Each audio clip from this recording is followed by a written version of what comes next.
আপনারা এই যুব সমাজই পারে বাংলাদেশকে স্মার্ট বাংলাদেশে পরিণত করতে।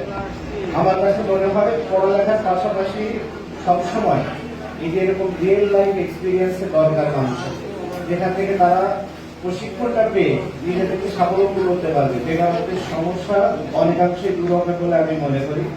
এই যুব উন্নয়ন অধিদপ্তর কর্তৃক এই যে পদক্ষেপগুলি নেওয়া হয়েছে, আমার মনে হয় অসাধারণ কিছু উদ্যোগ যদি বাংলাদেশ সরকার নিয়েছে, যার মাধ্যমে অজস্র যুবক যুবতী তারা তাদের কর্মসংস্থান করতে পারবে।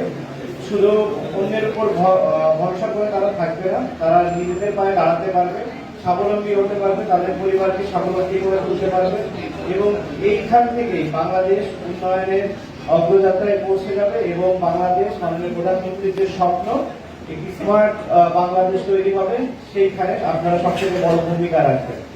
সাংবাদিক ভাইদেরকে ধন্যবাদ জানাতে হয়, তারা এত কষ্ট করে এখানে এত সুন্দর অপেক্ষা করছিলেন। আমাদের মাগুরা জেলার যদি রাজনৈতিক ব্যক্তিত্ব উপস্থিত থাকেন তাদের সবাইকে ধন্যবাদ। যদি উপস্থিত থাকেন আমাদের বঙ্গটা আছে সেক্রেটারি মাগুরা জেলা আওয়ামী লীগ, তাদেরকে ধন্যবাদ জানাই, কষ্ট করে এখানে এসেছেন। যুব উন্নয়ন অধিদপ্তরের সকল কর্মকর্তা কর্মচারীকে ধন্যবাদ জানাই, যারা এই অক্লান্ত পরিশ্রমের মাধ্যমে এই প্রোগ্রামটি সফল করেছেন। মঞ্চে উপস্থিত অন্যান্য যারা আছেন সবাইকে আমি ধন্যবাদ জানাচ্ছি।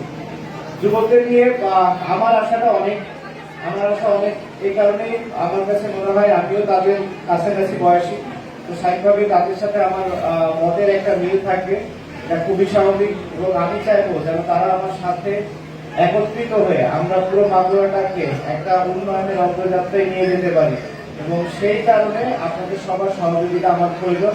আশা করছি আপনাদের কাছ থেকে আমি সহযোগিতা পাবো। অ্যাট দি সেম টাইম আমার যা যা করার দরকার আছে আমি সর্বোচ্চ দিয়ে করার চেষ্টা করবো। আমি অলরেডি কথা বলেছি যে কিভাবে যে একটা এডিটিং ফান্ড এসেছে, এখানে সর্বোচ্চ সহযোগিতা মাগুরা জেলা পেতে পারে এবং যার মাধ্যমে আপনারা উপকৃত হতে পারেন, সেই কাজ আমরা করব।